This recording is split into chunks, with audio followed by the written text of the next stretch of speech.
If that man fixes the engine, I'll marry him. Celeste Whitmore's voice echoed off the metal beams of the warehouse, sharp and deliberate. Her tone wasn't playful, and no one mistook it for a joke. It was humiliation served cold, in front of at least 50 employees, senior staff, and 2 members of the board. The laughter came slowly at first, hesitant, nervous. Then someone clapped. Another whistled. Within seconds, the place erupted with amused disbelief. She didn't flinch. She stood in the center of the test floor in a white suit that matched her manicured authority, pointing one hand toward the prototype engine behind her, a machine that had cost the company months of time and over $200,000 to build and test.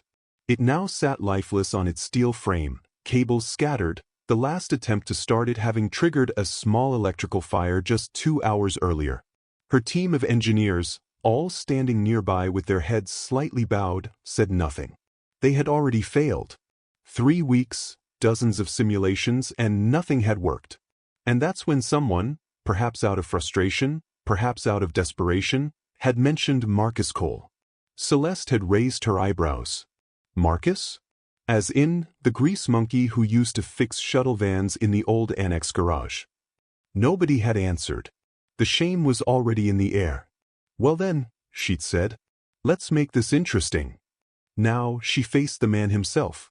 Marcus stood 10 feet from her, dressed in old canvas overalls and worn boots, a tool bag over his shoulder.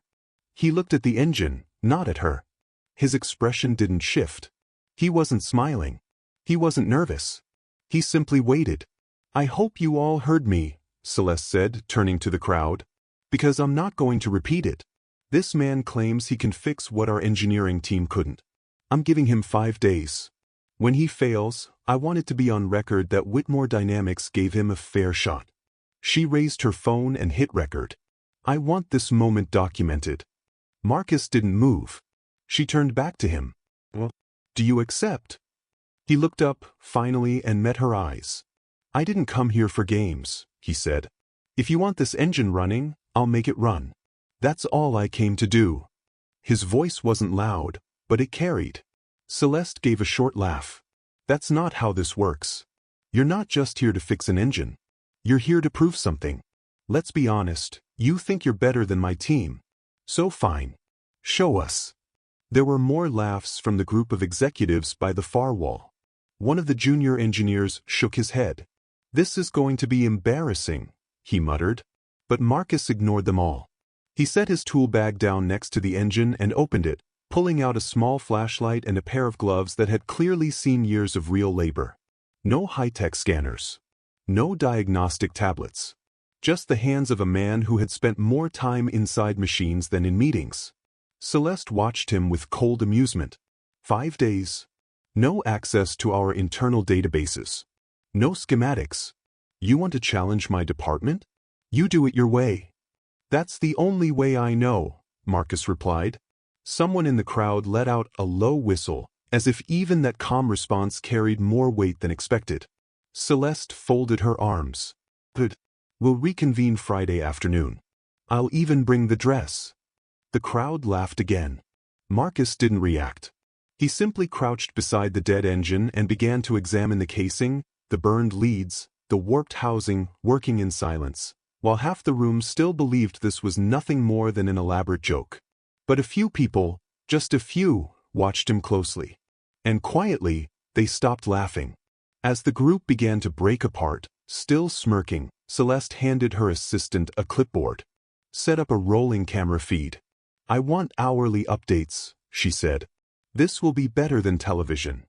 Do you want to keep the footage internal? The assistant asked.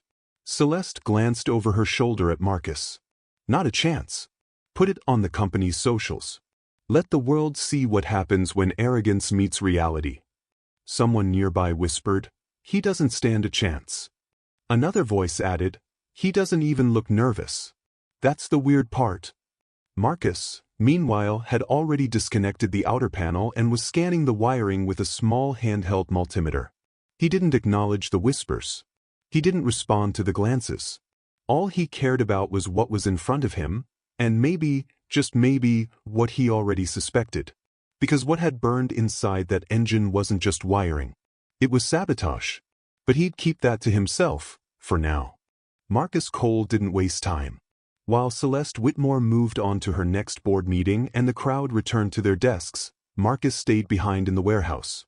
The cameras were still being set up by the marketing team, but he didn't care. He wasn't here for appearances. He was here to solve a problem. He had seen enough broken machines in his life to know when something didn't break naturally. And this one, the so-called Avalon prototype, wasn't acting like a normal failure. The casing had cooled, but inside it still held heat in the wrong places. The marks on the housing weren't consistent with overload. And the wiring pattern was off. Not sloppy, but too perfect, like someone had built the failure deliberately. Marcus didn't make a sound. He just took out his notebook again and started sketching. Not because he needed a blueprint. He'd never relied on blueprints. He needed to feel the machine's history. What had been touched? What had been forced? What didn't belong? He worked methodically, peeling back layers of casing, cataloging component types, voltages, pressure points. He had no schematics, no factory data. But he didn't need them. In his world, machines told the truth. That afternoon, while others checked emails and wrote performance reports, Marcus spent 5 hours crouched over the engine with nothing but a penlight and a set of analog gauges. He hadn't even taken a lunch break. When someone from facilities offered him coffee, he declined with a nod, never looking away from the open panel. By the end of the day, he had compiled 3 pages of notes. They weren't guesses. They were observations. Irregularities. Subtleties. A resistor too high for standard flow. A heat sink positioned 1 centimeter off. Wire insulation that looked factory-issued but had been resleeved. That last detail bothered him more than anything. Resleeving wasn't something done casually. It took time. Precision. And the only people who had access to this prototype were engineers on Celeste's internal team. He didn't say it out loud. He just circled it 3 times in red ink. At 6:47 p.m., Marcus finally stood up, stretched his back, and wiped his hands on a rag from his back pocket. The warehouse was mostly empty now, except for one junior technician sweeping the floor near the exit. The man looked up briefly, then looked away. Even now, they weren't sure what to make of him. Was he a gimmick? A social experiment? A punishment? Celeste hadn't given them much to work with. She'd mocked him in front of the company and then left without instructions. That meant he existed outside the normal structure. No supervisor, no department tag, no desk. He was in between. Technically inside the building, but still very much an outsider. That suited Marcus just fine. He made his way down to the old maintenance bay, the same place he used to work before his contract had been restructured 2 years ago. The room was dusty now. Some of the lights didn't work. But the tools were still there, even if they were old. They'd work just fine. He cleaned the bench, laid out his notes, and started planning. His first task wasn't to repair the engine. It was to understand the story behind its failure. And based on what he'd seen, someone had gone out of their way to sabotage it in a way that looked like a natural breakdown. But they hadn't accounted for someone like him. Someone who actually worked with his hands. Someone who didn't just read diagrams but listened to machines. Someone who knew what factory-made parts were supposed to feel like, and what tampered parts tried to hide. That night, Marcus took the bus back home, a spiral notebook full of sketches in his backpack. He lived in a 2-bedroom apartment above a laundromat on the east side of the city. It wasn't much, but it was clean, quiet, and his. When he opened the door, his 10-year-old son Mason looked up from the kitchen table where he was working on a science project involving baking soda and balloons. Faded. "You hungry?" Marcus smiled faintly. "I'm all right. How was school?" "Normal. Except my friend Deshaun said his dad saw you on LinkedIn or something. Like a video." Marcus paused, setting his bag down. "A video?" Mason nodded. "He said some lady in a white suit said she'd marry you if you fix a robot." "It's not a robot. It's an engine," Marcus replied, sitting down. "And she was making a point." "Like a mean point?" "Like a point she thought I wouldn't understand. But I do." Mason looked at him for a long second. "Are you going to fix it?" "I'm going to figure out what's wrong with it." Then we'll see. Mason seemed satisfied with that. He returned to his project, and Marcus went to the sink to wash the grease from his hands. The hot water stung a bit. He'd cut his thumb earlier handling a sharp edge inside the casing, but he didn't mind. It reminded him that he was still doing real work. Later that night, after Mason was asleep, Marcus pulled out his notes again and sat at the small kitchen table with a cup of tea. The TV was off. The room was quiet. He stared at the page he'd circled in red 3 times. That insulation was wrong. Not faulty, wrong. It didn't match the specs. It didn't match the heat pattern. And no one should have had a reason to touch it. Unless someone didn't want the engine to succeed. That idea settled over him like a weight. Because now, this wasn't just about proving himself. This wasn't about Celeste's smug voice, or the crowd's laughter, or the silent condescension in the engineer's eyes. This was about the truth. And he'd spent his whole life learning how to find it.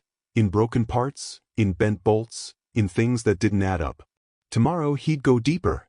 He'd take that engine apart, one layer at a time, until it confessed everything. The video hit the company's Slack channel before noon on Tuesday. At first, it was just a 30-second clip. Celeste Whitmore, CEO of Whitmore Dynamics, standing in the warehouse beside a burnt-out engine, delivering her now infamous line. "If that man fixes the engine, I'll marry him." The angle was perfect. Her posture was confident. The laughter in the background was unmistakable. Within an hour, the video had spread to 3 other internal groups, and from there, it jumped to LinkedIn. By mid-afternoon, someone had stitched together a highlight reel with background music and animated subtitles. Marcus Cole didn't know about any of this until his phone buzzed at lunch. The screen lit up with a message from Elijah, a former coworker who still worked in the transportation division. "You're going viral, man. Check LinkedIn." Celeste turned your job into a wedding proposal. Marcus put the phone face down and kept eating. He hadn't opened social media in days. He didn't need to. He already knew how this story would be framed. By late afternoon, someone had created a private WhatsApp group called Marcus vs. MIT, and more than 60 employees had joined. They posted reaction GIFs, sarcastic marriage countdowns, and bets on how long he'd last. Paul Sinclair, Celeste's right hand, added fuel with a photo of Marcus crouched beside the engine. Current status, 0% progress, 100% confusion. One comment read, "Does he even know what a circuit board is?" Another, "Somebody make sure the guy doesn't electrocute himself." No one stopped the jokes. No one thought they should. Meanwhile, Marcus continued working. He had brought his own tools, his own gauges, and a multimeter older than some of the interns in the building. He kept detailed notes on paper, not to impress anyone, but because that was how he worked best. While others posted memes, he had already identified 6 irregularities in the wiring grid alone. By Tuesday evening, the public mockery expanded. The company's unofficial Instagram fan page posted a meme with Celeste wearing a bridal gown photoshopped beside a confused cartoon mechanic. The caption read, "She said, 'I do, if he ever figures out where the starter is.'" Paul Sinclair commented beneath it, "Spoiler, he won't." Celeste hadn't commented publicly, but people assumed her silence was approval. She didn't need to say anything. The internet was doing her job for her. Marcus only found out how far things had gone when he picked Mason up from school. His son climbed into the car with his backpack slung low and his face tight with frustration. "Some of the 8th graders showed me a video on their phones," he said, not looking at his father. "They were laughing." Marcus didn't say anything at first. "They said Mom would have never married someone like you, and now some white lady is mocking you for trying to fix a toaster." Still silent. "I wanted to punch them." Marcus turned the engine over and pulled out of the lot. His voice was calm when he finally spoke. "You didn't. That's what matters." Mason looked at him. "Does it matter to you?" "Yes," Marcus said. "But not because of what they said. Because you didn't lose yourself to anger." At a red light, Marcus glanced down at the phone in the cup holder. Another buzz. Another notification. He didn't check it. That night, while Mason did homework at the kitchen table, Marcus continued reviewing the engine schematics he'd hand-drawn from memory. He highlighted inconsistencies, traced voltage paths, and jotted down component numbers. His notebook was filling fast, but so was his suspicion. The engine hadn't just been sabotaged. It had been sabotaged intelligently. Whoever did it knew exactly how to make the failure look natural. The wrong capacitor values weren't wildly off, just enough to trigger heat drift under load. The shielding on the sensor wires had been stripped and re-insulated with a slightly thinner polymer, barely detectable unless you knew what to look for. And someone had wanted this thing to burn. Not for fun. For control. He circled 2 names on the corner of his notepad. Paul Sinclair. Philip Anderson. They were the only 2 people with full access to the Avalon prototype for the past 6 weeks. Celeste? She wasn't the type to get her hands dirty. But she had built her power by trusting the people who did. Marcus leaned back and rubbed his temple. He wasn't ready to confront anyone yet. Not until he had proof. Meanwhile, the internet kept spinning the narrative. By Wednesday morning, a user on TikTok had recreated Celeste's marriage line using a voiceover and stock footage of a man holding a wrench backward. It hit 40,000 views overnight. Someone else dug up Marcus's LinkedIn profile, last updated 3 years ago, and posted screenshots with captions like, "This the guy that's gonna save Whitmore Dynamics? Bro couldn't even save his own job." At headquarters, Celeste passed the video around the executive floor like a party favor. She didn't laugh loudly, but she smiled every time someone else did. When Paul showed her the latest meme, she just said, "Keep the cameras on him. This will be great for engagement." Downstairs, Marcus didn't look at any of it. He was busy documenting every wire, every bolt, every resistor that didn't belong. He wasn't angry. He wasn't distracted. He was focused. Because he knew what came next. They had laughed. They had pointed fingers. They had turned his work into a circus. And none of them realized what kind of mistake they were making. By Thursday morning, Marcus had pulled the engine apart down to its frame. Component by component, screw by screw, every inch of the Avalon prototype now lay organized on the long metal table in the maintenance bay. It looked less like a machine now and more like an autopsy. And Marcus was the coroner. He wasn't guessing anymore. He knew something was wrong. There were 3 components that didn't match the build sheet. Not just substituted parts, they were deliberate swaps. Same shape, same color. But internally? Different resistance ratings, different heat tolerances, different lifespans. They had been chosen carefully. Swapped just enough to sabotage the engine under stress, but not enough to raise red flags during a visual inspection. It was no accident. And that meant this wasn't just a technical problem. It was something deeper, strategic. Someone had wanted this prototype to fail, and had made sure it would. At 9:13 a.m., Marcus took out his phone and snapped 3 photos, close-ups of the swapped parts, with reference tags and serial numbers marked on sticky notes. Then he flipped through his notebook to a page labeled Failure Pattern, and underlined a sentence he'd written 2 nights earlier. Sabotage is never random.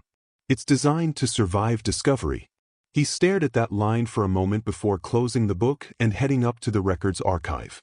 The internal files weren't restricted, at least not the maintenance logs.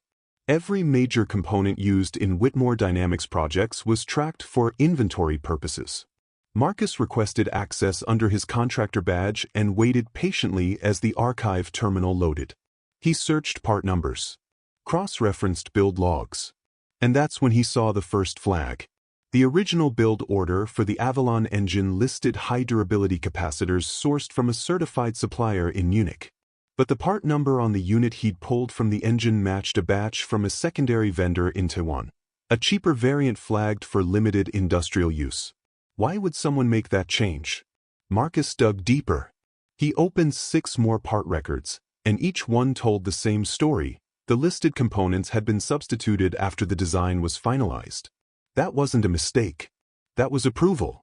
And there were only 2 people who had the authority to override part sourcing, Paul Sinclair and Philip Anderson.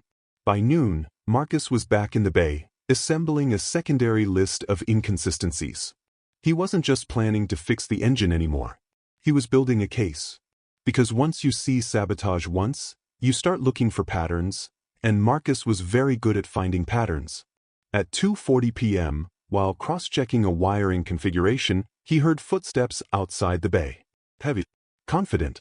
Paul Sinclair appeared in the doorway with a coffee cup and his usual smug expression. Well, still playing with bolts, I see. Marcus didn't respond. Paul stepped closer. You know, this whole thing could have been over by now. If you just admitted you were out of your depth, you could have left with your pride intact. Marcus looked up from his work, calm and measured. You seem very invested in me failing. I'm invested in this company not becoming a sideshow, Paul said. Right now, we have clients asking why our CEO is talking marriage on camera while a man with no credentials dissects a $1 million engine like it's a lawnmower. Marcus stood, wiping his hands on a rag. Then maybe you should ask why your $1 million engine uses $30 parts. Paul's smirk vanished. I know what I pulled out of that casing, Marcus continued. Those aren't manufacturer defects. They're intentional downgrades. Someone replaced certified parts with unstable variants. The only question is who authorized it. Paul took a step back. Careful what you're implying. I'm not implying anything yet, Marcus said. I'm documenting. Paul didn't reply. He turned and walked off, but Marcus caught the stiffness in his shoulders. The conversation had landed. That evening, Marcus returned home with more photos and part reports. Mason met him at the door holding a sheet of paper. Dad, can I show you something? Marcus nodded, setting his bag down. Mason handed him the paper. It was a drawing. A sketch of an engine. Not the real one, but a simplified version, with arrows pointing to different parts. I made this in class. They asked us to draw something someone in our family works on. Marcus studied the drawing for a long time. Looks like you've been paying attention. I saw you marking diagrams, Mason said. I wanted to understand it too. Marcus smiled. You will. One day, I'll show you how to build one from scratch. That night, after Mason went to bed, Marcus laid out every note he had made so far. Every photo. Every part number. Every line of evidence. Then he picked up his phone and called a name he hadn't spoken in over 2 years. Elroy Dawson. A former senior engineer. Retired. Pushed out quietly after a project went mysteriously wrong. Marcus, the man answered. Didn't expect to hear from you. I think I found something, Marcus said. Something big. Elroy didn't hesitate. Then bring it to me. Elroy Dawson lived in a narrow, 2-story brick home on the east side of Detroit, surrounded by retired auto workers, broken fences, and the last stubborn survivors of an old industrial neighborhood. The front porch was sagging, the lawn was patchy, but the man inside still had the sharpest mechanical mind Marcus had ever worked with. Marcus hadn't seen him in over 2 years. Not since the day Elroy was forced into early retirement after a failed battery test caused a fire in Lab 3, a fire that conveniently tanked a contract led by one of the company's only black engineering directors. That director was Elroy.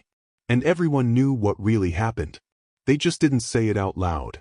When Marcus knocked, the door opened before the second tap. Took you long enough, Elroy said, stepping aside. He was in his late 60s now, shoulders still square, voice still heavy with Detroit grit. His beard had gone all gray, but the look in his eyes was the same, clear, cautious, and sharper than most people half his age. Marcus walked in with a binder under one arm and a USB drive in his pocket. I'm guessing you didn't call just to say hi, Elroy said as they sat at the kitchen table. No, Marcus replied. I'm working on the Avalon prototype. They brought me in as a joke, one of those public failure spectacles. But I've seen this before. The parts don't match the build sheet. Internal substitutions. Dirty insulation. It's too surgical to be random. Elroy nodded slowly. Same patterns. Worse, Marcus said. I've got pictures, serial logs, and part codes. They swapped components, and the failure was baked in. Quiet enough that no one without hands-on experience would catch it. Unless they knew what to look for. Elroy leaned back in his chair. You're not wrong.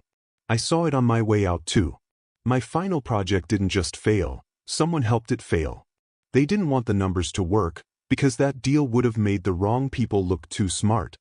He opened a drawer and pulled out an old notebook, pages yellowed at the corners. You're not the first one they've tried to bury. You're just the first one who came back swinging." Marcus laid his own notebook beside it. The handwriting was newer, but the patterns lined up. Voltage drops, sensor mismatches, thermal inconsistencies. It was all there, a trail of fingerprints no one had thought to hide from people who actually worked with their hands.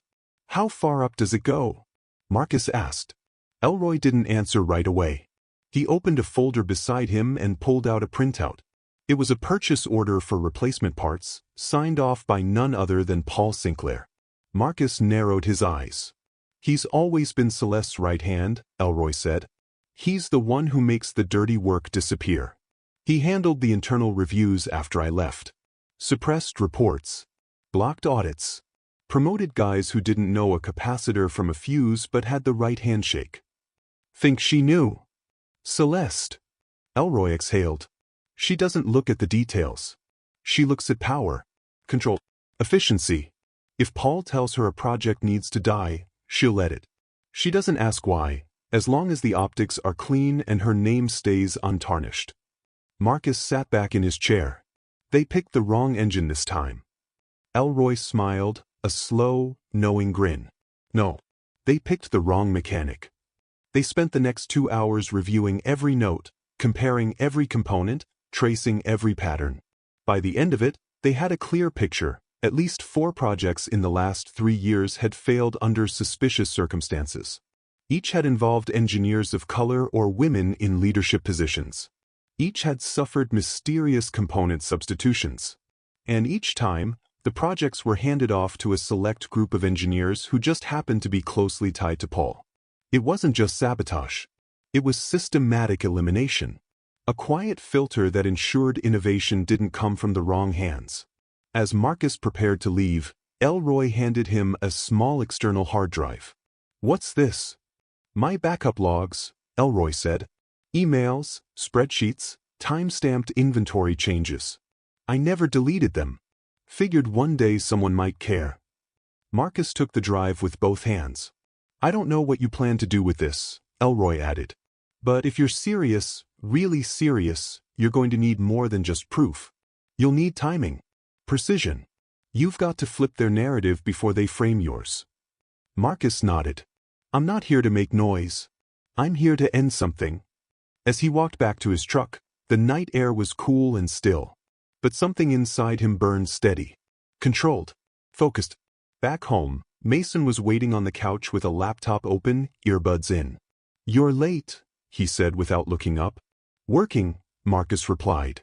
"You're always working," Mason mumbled, typing something. "What are you doing?" "Video editing class. I'm practicing transitions." Marcus paused. Then he sat beside him. "You know how to add subtitles to video?" Mason looked at him. "You want to post something?" "Not yet," Marcus said. "But soon. When I do, I want it clear. Every clip, every screenshot, every line of truth, labeled. Undeniable." Mason grinned. "Now you're talking." As Marcus pulled out his notes and connected Elroy's hard drive to his laptop, he felt it. The beginning of the end. They had mocked him, laughed at him, turned his work into a spectacle. But now he had everything he needed. And by the time he was done, Whitmore Dynamics would remember exactly who they pushed out, and who they never should have let back in. Angela Morrison heard the tail end of the interview while driving. She had only tuned into the business radio show out of habit, something to fill the silence between campus meetings, but the voice of the guest caught her attention. It was Celeste Whitmore, of course. Calm, polished, and just condescending enough to sound professional. "Some people," Celeste was saying, "have a hard time accepting their limitations. Especially those who think real expertise can be replaced with instinct and luck." The host chuckled. "You're referring to the viral video?" "I'm referring to reality," Celeste replied without missing a beat. This man, and I use that term loosely, was invited to try something far beyond his capacity. It's a matter of education, and we shouldn't confuse effort with ability. Angela didn't need to hear the rest. She switched off the radio and pulled over at the next corner, her mind already racing. Her name was Dr. Angela Morrison, professor of mechanical engineering at the University of Detroit, consultant to 3 federal agencies, and former FBI technical advisor for industrial sabotage cases. And what she'd just heard wasn't a harmless PR joke. It was a pattern. Deliberate discrediting. Public humiliation. And beneath it all, the quiet implication that certain people simply didn't belong. She'd seen it before, not just in corporate labs, but in government contracts, private think tanks, and patent litigation courts. Where talent wasn't lacking, but visibility and respect were. She pulled up the clip on her phone. Celeste's quote had already gone viral. The comments were as expected, half mocking Marcus, half mocking Celeste. But Angela wasn't interested in public opinion. She was interested in context. And something about the phrasing struck her as far too rehearsed. 10 minutes later, she was on Marcus's old LinkedIn page. It hadn't been updated in 3 years, but it listed his last title, Senior Diagnostic Technician, terminated 2021. She opened her faculty email and typed a short message. Mr. Marcus Cole, my name is Dr. Angela Morrison. I specialize in systems failure analysis and forensic engineering. I believe we should speak soon. That evening, Marcus responded with a single line. Tomorrow, 10 a.m. Maintenance Bay. Come alone. Angela arrived exactly on time. No assistants. No press. Just a black satchel and her university ID clipped to her blazer. Marcus was already working. The engine was partially reassembled now. Some parts had been replaced, others tagged and set aside. Spreadsheets and hand-drawn schematics covered the workbench. He didn't look up when she entered. "You're the professor?" he asked, tightening a bolt. "Yes," she said. "And I've read everything you've documented." "Then you know what I'm dealing with." Angela walked closer and examined one of the pulled capacitors. Her fingers brushed across the surface, not the factory standard texture. "This is a switch," she said. "Same housing but cheaper core. Manufactured by a subcontractor who's not certified for high-stress applications." Marcus nodded. "There are at least 6 more like it. Swapped in right before test phase. All cleared by Paul Sinclair's procurement overrides." Angela raised an eyebrow. "You traced the paper trail?" "I had help," Marcus said. "Elroy Dawson kept his logs." Angela's face shifted slightly. "That's a name I haven't heard in a while. He was blackballed after a battery incident, wasn't he?" "Which now looks a lot like mine," Marcus said. "Sabotage masked as failure." Angela pulled out her tablet. "You're not wrong. I've been reviewing corporate failure patterns for over a decade. When high-level innovation projects collapse repeatedly under minority leads, but succeed when reassigned, it's never a coincidence." She swiped across the screen and showed him a heat map of similar cases. 12 incidents. For companies. Same trend: substitute parts, unexplainable malfunctions, abrupt leadership changes, followed by sudden breakthroughs from internal savior teams. Marcus looked at the image. "That's what's happening here." Angela lowered the tablet. "And you've documented everything?" "Every part. Every change. Every serial number." He gestured to the folders. "I have physical proof. Timestamps. Replacement orders. Signature logs." Angela paused. "Do you have a plan?" "I do," Marcus said. "But I need help making it airtight." Angela leaned on the table. "If what you have holds, it's not just sabotage. It's systemic exclusion. Discrimination disguised as technical error. And that means we don't just need exposure. We need legal impact." She took a breath. "I still have contacts at the Department of Justice. And I consult with the Federal Engineering Ethics Board. If we present this right, it could trigger an investigation." Marcus stared at the engine. "But, because I'm not trying to win a debate. I'm trying to make sure this doesn't happen again." Angela studied him carefully. "You're not what I expected. I get that a lot. Most people in your position just walk away." "I did once," Marcus said. "They made sure I wouldn't forget it." Angela picked up a printed schematic and flipped through the annotations. "You're thorough." "I have to be. They're going to claim I'm making it up." "They will," Angela agreed. "But that's why we're going to beat them with their own data." She tapped a few items into her tablet. I'll begin a private review with DOJ contacts tonight. We'll log the evidence, lock timestamps, and prep for whistleblower protection if necessary. Marcus raised an eyebrow. You think it'll come to that? Angela didn't smile. If you make this public, if you expose a coordinated pattern of sabotage and discrimination inside one of the most powerful tech companies in the region, they'll try to bury you. Not with facts. With narrative. They'll twist everything. I know. Then be ready. Once this starts, there's no walking it back. Marcus nodded. That's why I've been quiet. Watching. Recording. Letting them hang themselves with their own arrogance. Angela stood. Keep working. But don't say a word about this to anyone outside this room. When we move, it has to be all at once. She paused at the door. You've already fixed more than the engine, she said. Now let's fix the system. By Friday morning, the entire company was buzzing. Not because of progress. Not because of results. But because of a wedding.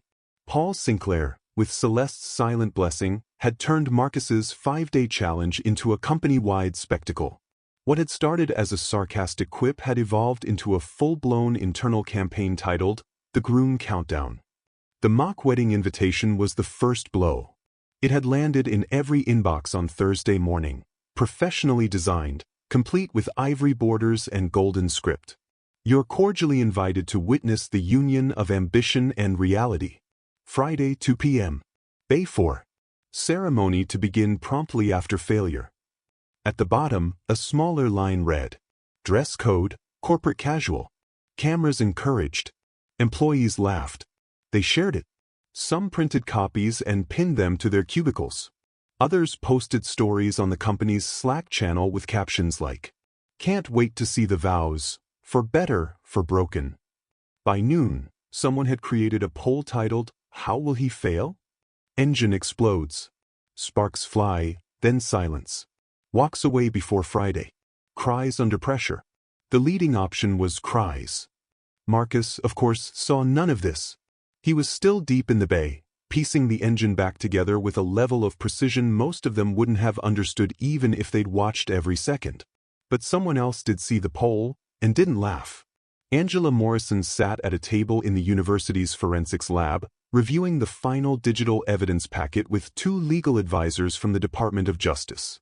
Her face was unreadable, her tone flat. They've documented their own harassment. Publicly. In writing. One of the advisors, a younger black woman named Dana, nodded. They've handed us motive, means, and pattern. We've already flagged 6 possible federal violations, including workplace discrimination, hostile environment, and corporate retaliation. Angela tapped the screen. Let them keep posting. The more they joke, the easier this will be to prosecute. Meanwhile, back at Whitmore Dynamics, Celeste stood by the 12th floor window, phone in hand, reviewing the latest traction on her LinkedIn profile. The video clip of her infamous, I'll marry him, line had just passed 200,000 views. Media outlets were beginning to take notice. A headline on a small tech blog read, CEO offers marriage to mechanic in company challenge. Real or marketing stunt? She didn't comment, but she smiled. It was working. The attention, the clicks, the optics, all eyes were on Whitmore. Whether the engine was fixed or not didn't matter. This wasn't about engineering. This was about control. Downstairs, Marcus wiped his hands with a rag and took a step back from the bench. The engine was whole again. Fully rebuilt. Optimized. And finally, understood. He had made subtle upgrades, ones that wouldn't be noticed unless someone ran performance diagnostics, but they mattered. Voltage flow had been recalibrated. Burnout points reinforced. He hadn't just fixed their mess. He had made it better. Mason stood nearby, holding a tablet. You want me to cue the video files, Dad? Not yet, Marcus replied. But keep them ready. The videos weren't for defense. They were the record. 5 days of time-lapse footage, close-up photos, timestamps, data logs, all stitched together in a documentary-style breakdown of what happened to the Avalon prototype and why it failed before he ever touched it. Angela had helped with the script. Mason had handled the editing. And Elroy had provided the final piece, An internal email from Paul Sinclair authorizing a temporary component substitution with no audit trail. That email alone was damning. Marcus reviewed his notes one last time. Every wire, every bolt, every angle, checked, recorded, locked. At 1:42 p.m., a junior marketing intern passed by the maintenance bay with a camera on a tripod. She didn't say anything, just gave Marcus a tight-lipped smile and kept walking. She'd been told to film the ceremony live for internal morale. No one asked her how she felt about it. By 1:55, the warehouse was packed.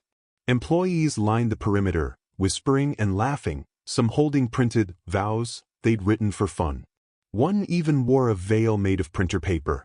Paul stood near the front with a clipboard and a grin, sipping a latte as if he were directing a stage play. Celeste arrived at 1:59 sharp, dressed in a pale cream blouse and tailored slacks, heels tapping in perfect rhythm. She glanced at Marcus once, said nothing, then turned to the crowd. "Let's begin," she said. Someone whistled. Another held up a phone. Laughter rippled again. Marcus stood by the engine, arms crossed, calm. Celeste gestured toward him. 5 days ago, this man claimed he could fix what 5 engineers with advanced degrees could not. He was given the chance. Today, we'll see how reality treats fantasy. Paul leaned forward. "So? Any last words, Marcus?" Marcus glanced around. Then he looked at Mason, who gave a small nod from behind the camera. "Yes," Marcus said clearly. "But I'm not the one who should be nervous." The laughter stopped. He stepped forward and reached into his bag, pulling out a flash drive. "I'd like to show you what I've found." Marcus plugged the flash drive into the projector port without asking for permission.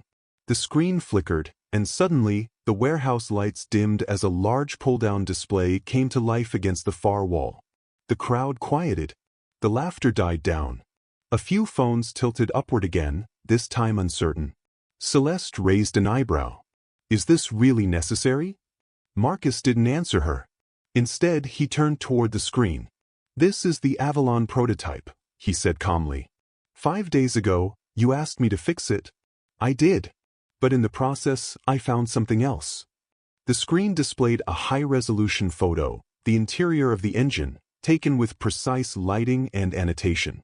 Red circles highlighted key components. "These are the parts one pulled from your failed engine. At first glance, they look fine. But they aren't the parts listed in your build documents." He advanced the slide. A side-by-side comparison appeared.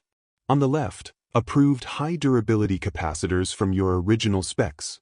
On the right, what I found inside the machine. The difference was subtle, but clear to anyone trained. "They were swapped," Marcus continued. "Lower-grade components. Cheaper. Weaker. Designed to break under load. And they did." A murmur rippled through the warehouse. A few engineers leaned in closer, their expressions shifting from amusement to something else, recognition. He moved to the next slide, a procurement order. "This is a part substitution document. It authorized the change. It's dated 3 weeks before the failure. And it was signed by Paul Sinclair." Paul's face turned red. "That document was never reviewed by the engineering team," Marcus said. "It bypassed standard checks. No notifications. No flagged entries. Just a quiet swap that ensured the engine would fail before testing even began." The screen changed again. This time, a short video clip, Marcus removing the damaged parts, laying them on a tray, then zooming in on the melted insulation. "In all, I found 7 altered components. And every one of them shows evidence of intentional degradation." Someone near the back whispered, "Oh my God." Marcus kept going. "This isn't the first time it's happened." He clicked again, revealing a folder labeled "Previous Projects, Failure Analysis." Over the past 3 years, 4 major prototypes have failed at this company. Each one under the supervision of a lead engineer who was either a person of color or a woman. In every case, components were quietly substituted prior to launch. In every case, the projects were reassigned to a team of closer engineers after failure, including Paul Sinclair and his hand-picked replacements. Gasps now. Eyes darting toward Paul. Toward Celeste. Marcus clicked once more. This, he said, isn't incompetence. It's sabotage. Strategic. Patterned. And it disproportionately targeted people who didn't look like the rest of the executive board. Angela Morrison stepped forward from the edge of the crowd. Until now, she had remained silent, standing beside Mason and recording the presentation with a university-issued camera. "I can confirm everything Mr. Cole just said," she said calmly. "My name is Dr. Angela Morrison. I'm a professor of mechanical engineering and a former federal consultant on industrial sabotage investigations. I've reviewed the data, cross-checked it, verified the chain of custody. This is not speculation." She held up a folder.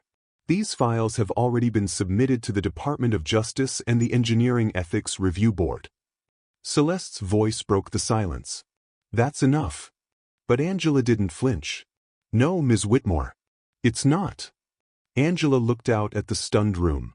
"Let me be clear. This isn't just about a broken engine. It's about a broken system. When companies allow silent sabotage to go unchecked, especially when it conveniently eliminates diverse leadership, they're not just unethical. They're criminal." Celeste's jaw tensed. Paul looked like he wanted to disappear.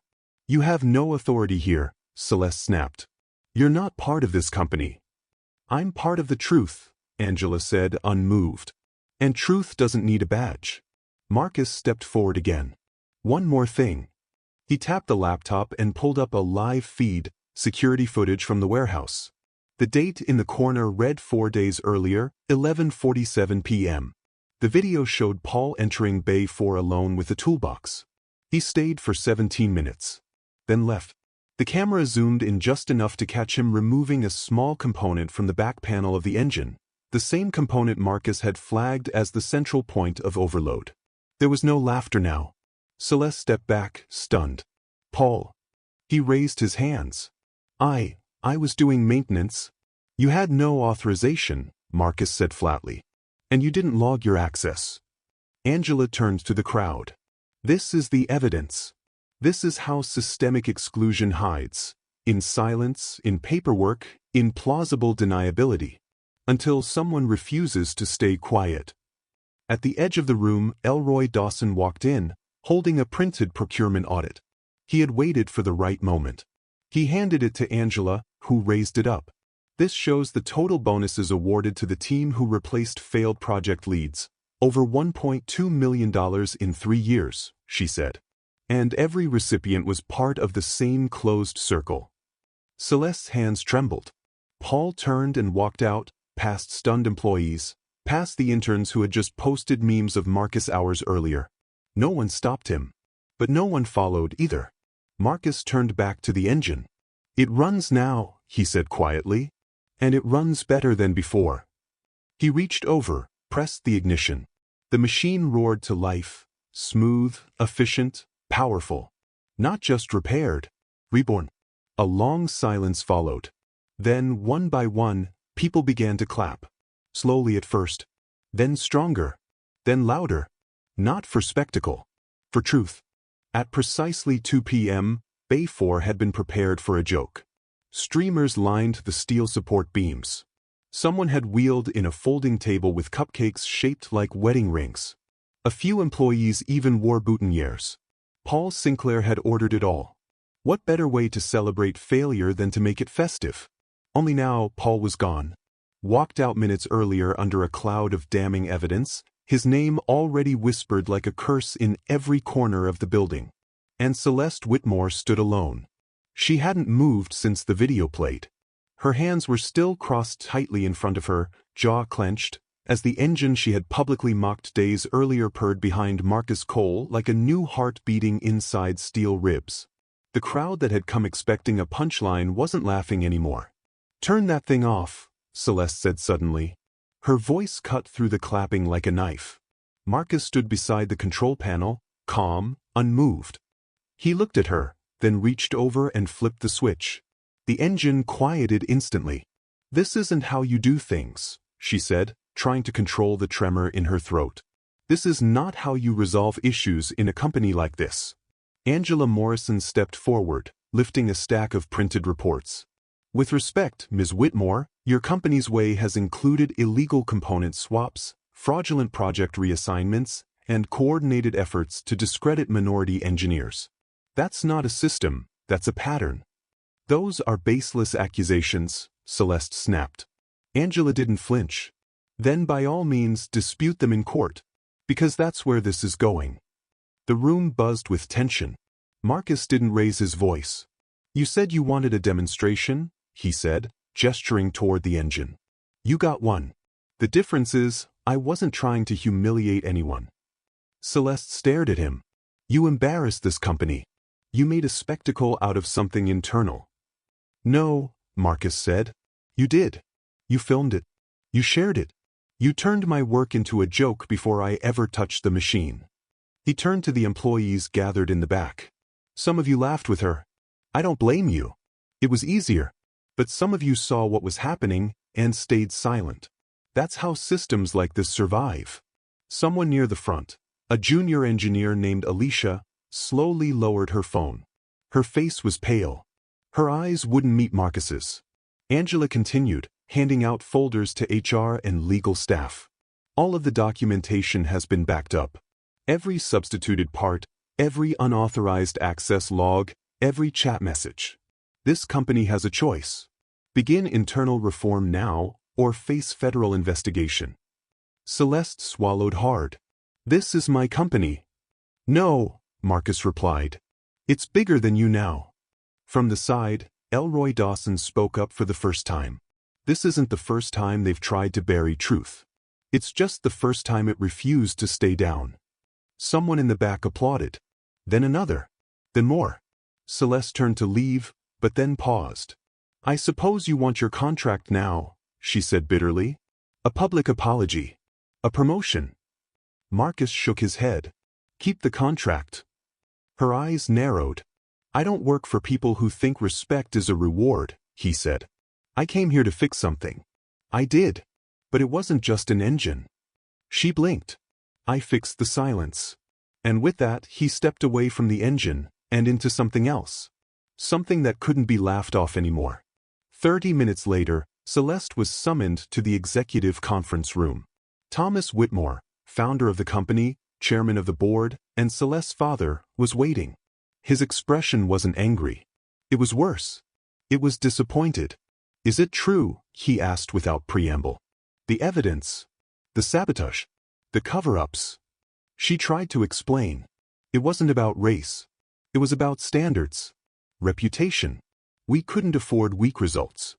You mean results that came from the wrong people? That's not what I said. You didn't have to, Thomas replied. He set a printed email on the table. It was her message to Paul from 3 weeks earlier. If this doesn't work, find a way to kill it quietly. I'm not about to watch another diversity hire outshine my board. Celeste felt her stomach twist. I never meant. You did, Thomas said. And now you're done. He stood. You're relieved of your position effective immediately. Legal and PR will coordinate the release. You'll cooperate fully with investigators. And if you don't, you'll face this alone. Back in Bay 4, Mason handed his father a tablet. I finished the final cut. The screen displayed the full 5-day repair, compressed into a 10-minute breakdown. Every step, every part, every moment of precision, narrated in Marcus's voice. Angela smiled. Upload it. He did. By Monday, the video had 2.6 million views. A new headline trended. Mechanic exposes corporate sabotage and builds something bigger. Marcus wasn't at the center of a joke anymore. He was at the beginning of a legacy. Marcus sat alone in the now empty Bay 4. The engine still hummed quietly, idling in a perfect rhythm. Smooth, efficient, silent. No more fireworks. No applause. Just machinery doing exactly what it was designed to do. He preferred it this way. The whirlwind of the past week was beginning to settle, but he knew this wasn't the end. It wasn't even the beginning of the end. It was just the moment where truth finally stopped being buried. He wiped his hands on a rag and double-checked the temperature gauges. Everything was running steady. Angela walked in, holding 2 coffees. She set one down beside him. You could have taken the contract. she said. They're practically begging to save face. 6 figures. Full benefits. Your own team. I don't want a seat at a broken table, Marcus replied. I want to build a better one. Angela nodded. That's why I'm still here. They stood in silence for a moment, both watching the quiet pulse of the engine. Angela broke it first. The DOJ has scheduled formal interviews. Depositions will start next week. You're going to need legal counsel. I'll be ready, Marcus said. And media training. He chuckled. I'll survive that part. Your son already made a website. Marcus raised an eyebrow. Angela grinned. MasonCoalEngineering.com. It's clean. Professional. And it already has 500 inquiries. He shook his head, smiling despite himself. That boy doesn't sleep. He's proud of you. So is Elroy. They both knew what that meant. For men like Elroy, vindication didn't come easy. He had spent years carrying the weight of being the reason things failed. Now, his name was part of a different story, one that was being rewritten in real time. Angela sipped her coffee. I've seen a lot of whistleblowers over the years. Some were angry. Some were scared. But I just got tired, Marcus said quietly. Of being ignored? Of being right, he replied. Of fixing things no one wanted fixed. Of knowing the engine would run if they'd just stop sabotaging it, or me. Angela nodded slowly. You know what the hardest part of teaching is? Convincing people to listen? No. Watching people give up before they start. Because someone told them they weren't meant to lead. That they should just keep turning wrenches and be grateful for the scraps. Marcus looked at her.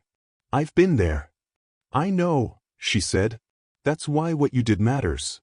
Another silence settled between them, this time easier. No tension. No pressure. Just the hum of a new future coming to life. Then Mason burst through the bay doors, waving his phone. Dad, you need to see this. Angela and Marcus turned as he skidded to a stop. The video hit 3 million views. And The Verge just called it the most important corporate whistleblower moment of the year. He handed over the phone. A headline flashed across the screen. How one mechanic took down a lie and rebuilt a legacy. Beneath it, a still of Marcus standing in front of the engine, one hand resting on its frame, Angela beside him, and Mason in the background filming. Marcus read the first paragraph aloud.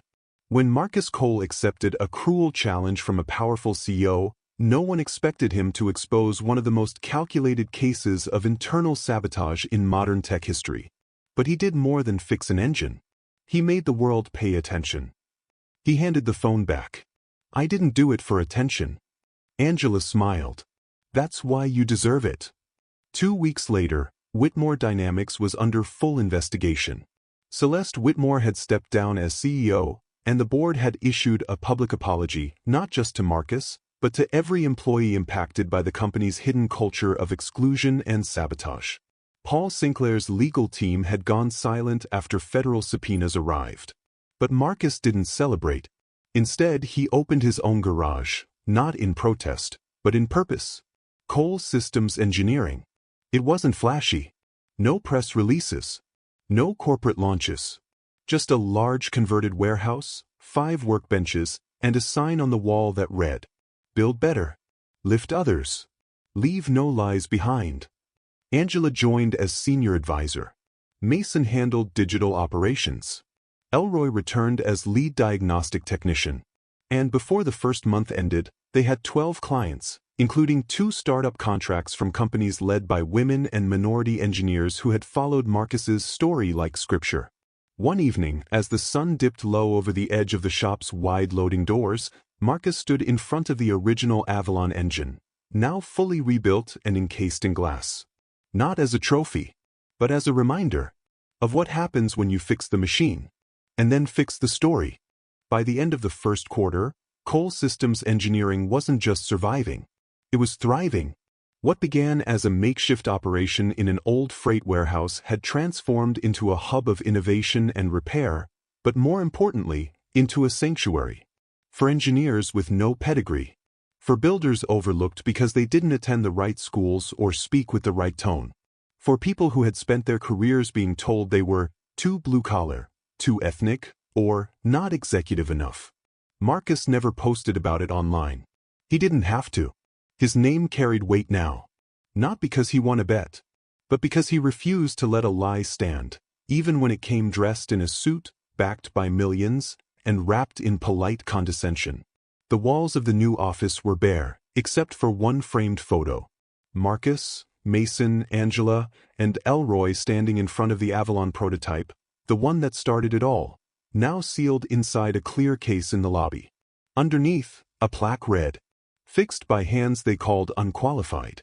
Exposed by voices they tried to silence." It wasn't just symbolic. Clients walked past it every day. Some paused to read. Others simply nodded, because they already knew. Angela had taken over mentorship initiatives, building a program for first-generation college engineers, offering hands-on experience in real-time diagnostics and machine rebuilding. Every Wednesday, students from across the state came through the bay doors, eager, nervous, and unsure if they belonged. Angela always told them the same thing. You don't have to look like the blueprint to build the future. Mason handled the online side of the business. He'd turned their internal documentation into learning modules, hosted virtual repair workshops, and created a searchable archive of everything they'd learned since launch. People from across the country signed up. From Detroit to Baltimore, Oakland to Tulsa. And through it all, Marcus remained the same. Quiet, steady, focused. He still worked the floor. Still lifted panels. Still crouched beside half-assembled systems with grease on his knuckles and a pencil behind his ear. Fame hadn't changed him, because it had never interested him. One afternoon, a journalist from a national news outlet arrived unannounced. Eager. Fresh-pressed blazer. She wanted to profile the man who fixed the lie. Marcus listened to her pitch, then said simply, "I'm just a mechanic." She laughed, thinking he was joking. He wasn't. "You're a symbol," she insisted. "You've inspired thousands. Don't you want to share your journey?" He glanced over at a new trainee struggling with a torque calibrator. "That's the journey," he said, pointing. "Not the headlines. Not the video. That girl right there. She's the next story." The journalist left with less than she'd hoped for, but more than she understood. Later that week, Elroy found Marcus out back, checking voltage lines on a shipment of electric drivetrains. "You ever slow down?" Elroy asked. Marcus wiped his hands on a towel. "You ever stop complaining?" They laughed. For a moment, the two men just stood there, years of scars between them, finally healing in the open air. Elroy looked at the building. "Never thought we'd be the ones building something like this." Marcus nodded. "Neither did they." "You think Celeste watches the news?" Marcus shrugged. "Doesn't matter." "You think she ever meant that marriage comment?" He smirked. "Not enough to bring a dress." Elroy chuckled. "Damn shame. Could have been a hell of a honeymoon." They both laughed harder than they had in weeks. But beneath it, something quiet lingered. Not bitterness. Not revenge.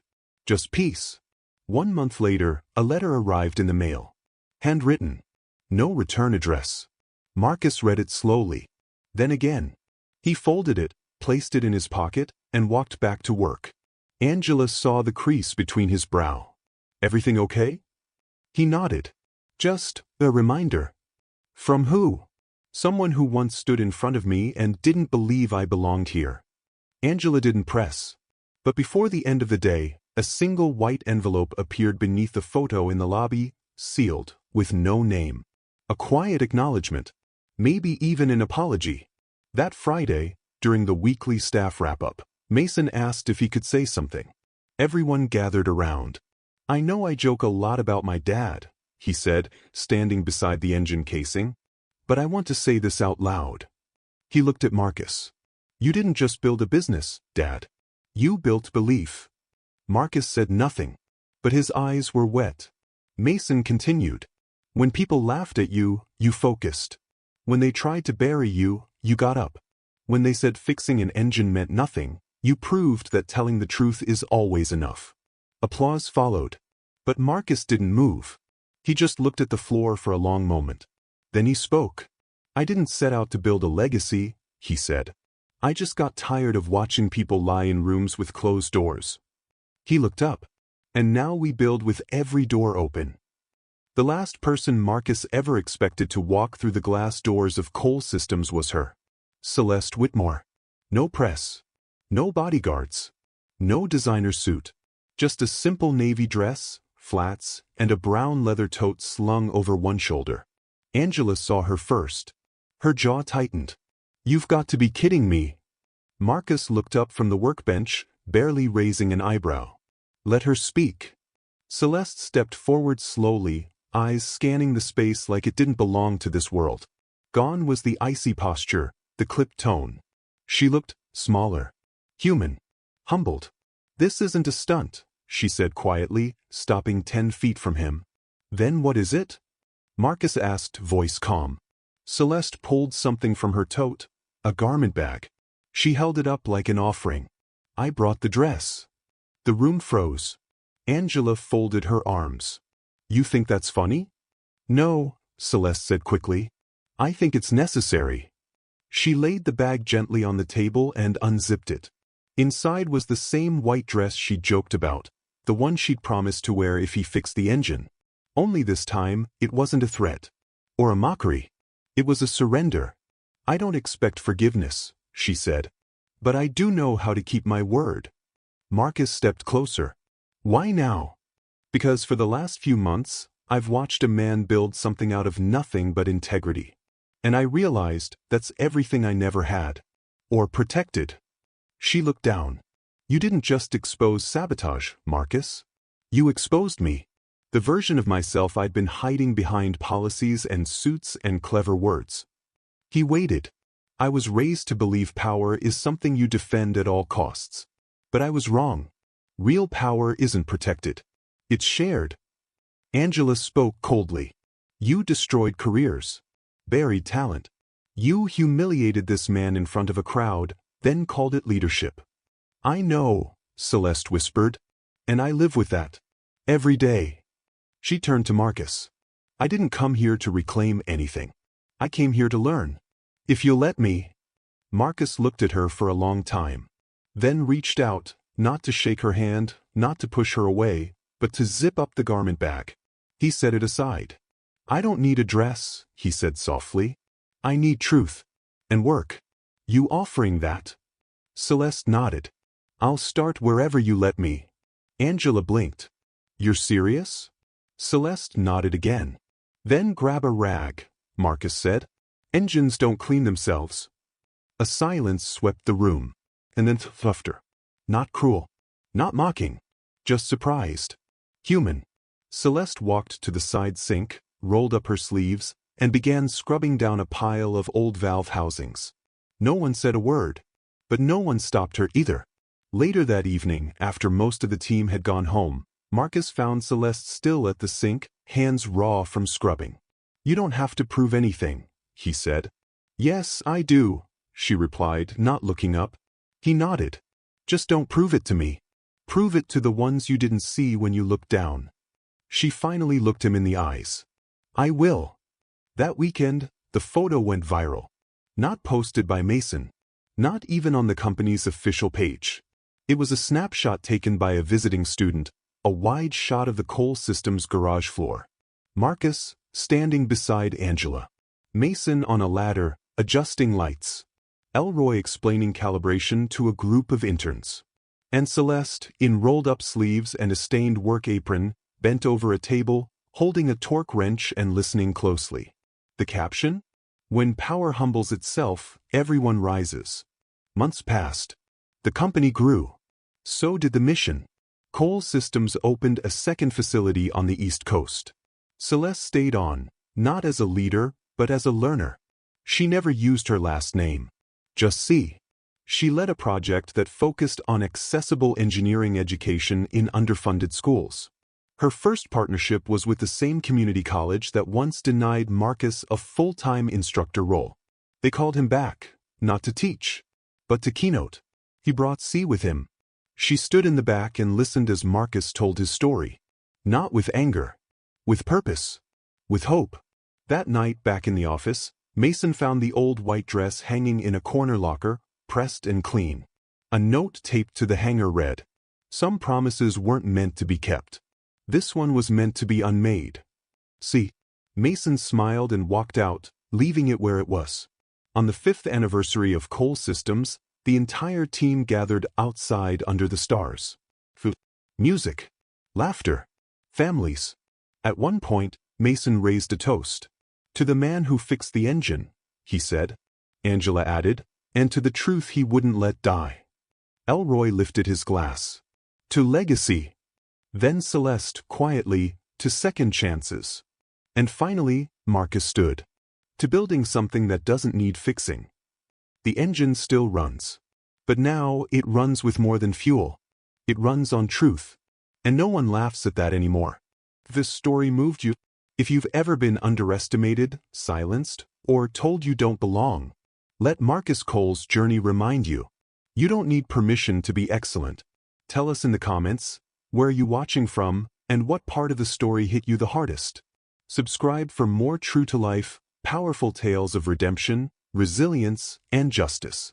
And don't forget to hit the bell so you never miss the next story that proves greatness doesn't ask to be seen. It just shows up and works.